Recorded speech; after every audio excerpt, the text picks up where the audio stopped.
In today's video, I'm going to teach you Guide with Google.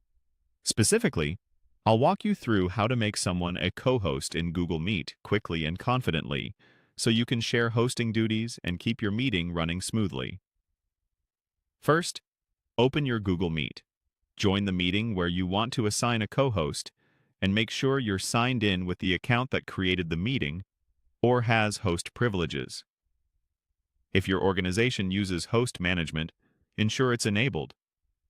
Otherwise, the co-host option may not appear.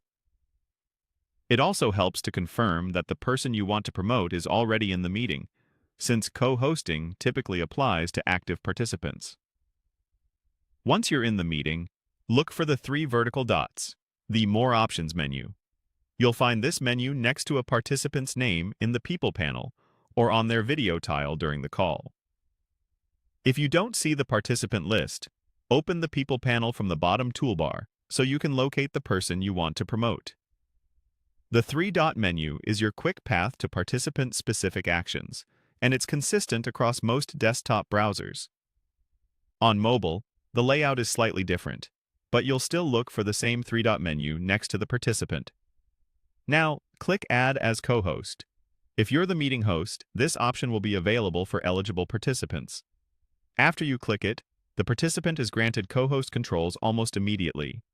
Co-hosts can admit or remove participants, mute others, lock the meeting, manage hand raises, and help with features like Q&A, polls, and breakout rooms, depending on your plan.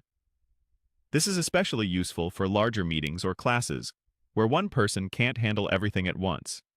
If you ever need to revoke co-host access, return to the same three-dot menu next to their name and remove the role the same way you added it. A few quick tips to keep things smooth. If you don't see Add as co-host, double-check that you're the organizer or an existing host.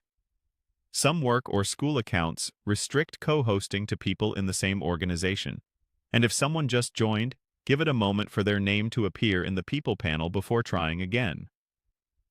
That's all there is to it. Open your Meet, use the three-dot menu next to the participant, and select Add as co-host. With these simple clicks, you'll have reliable backup to manage the room and keep your session on track.